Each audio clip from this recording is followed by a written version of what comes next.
we're going to discuss AI vocal filters and how I think that they are destroying the singing industry. Let's get started. AI is probably not going to go anywhere, and here's why. It keeps advancing. Regardless of what we want as a society, people are making millions off of it. And unfortunately, it's a double-edged sword because honestly, from what I have seen on the positive side of that sword, is that there are some really big benefits to AI. A great example of this is within the disabled and special needs community. For people who are wheelchair bound and so forth, there are huge benefits, especially to special needs parents. As someone who worked within the special education unit for over 7 years, I saw how important those resources were to the disabled kids, especially to the parents for communication. But on the other end of that sword, AI is causing some serious problems, from making older generations think that their family members are in trouble when it's really just AI videos. Not even older generations, but it's really confusing anybody. And for the younger generations, people are thinking that everything they see on social media is as it is. When we get to singing, we're unfortunately on the not so good side of this sword. Let me tell you why. Let's back it up though, because we need a bit of a walkthrough on the history of voice filtering and where this initially started from. In 1997, a man named Dr. Hildebrand created an auto-tuning. This was huge success for him, and one of the first major artists to use this auto-tuning effect was Cher. She used it on her song, Do You Believe in Love After Love? And this song was released worldwide. People wanted the Cher effect of the auto-tuning. Not to knock on Cher, but it's more of a robotic sound. The purpose of creating auto-tuning that Dr. Hildebrand wanted to achieve was to hide vocal flaws of being off-key and other vocal flaws. This is where the pitch corrector comes in, which allows for you to pretty much sing all the way off-key, and an auto-engineer take that pitch and correct it to where you're singing the right note.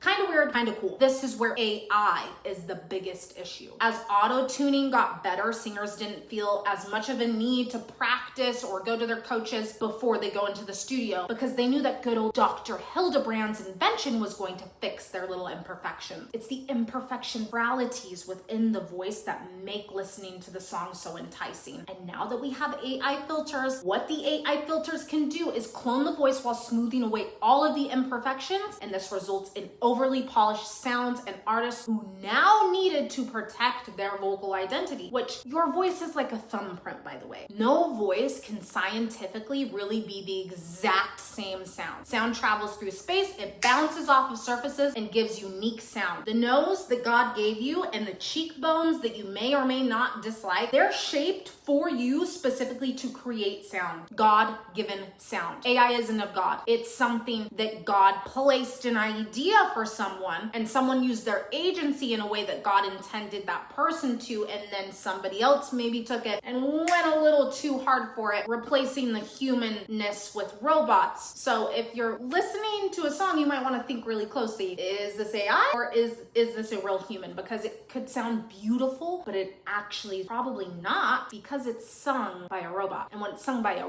real human who connects deeply to those lyrics and has real life experiences related to the song, that's so much better. When we sing, God gave us a vocal blueprint, and AI can't replicate that. It clears out imperfections, and AI hasn't spent years developing its voice. You have. So if you're worried about the AI vocal filters, don't be worried. Be aware. There's not a need to be worried fully, because your vocal blueprint is in the hands of the creator, which is really cool. If you're interested in learning from me to improve your voice so that you don't get lazy or become reliant on these unnecessary tools, I'm a certified vocal coach with 8 years under my belt, and I've taught over 500 plus singers worldwide throughout my 6-month vocal coaching membership called Premier Voice. And if you're watching this video and realizing how seriously you really want to become about your singing, come take an online trial lesson with me via Zoom, worldwide, anywhere. You can do it on your phone, your laptop, your iPad. The link is going to be in the description below, so just snag your discount by putting in the code YT at checkout, and I'll see you in the next video.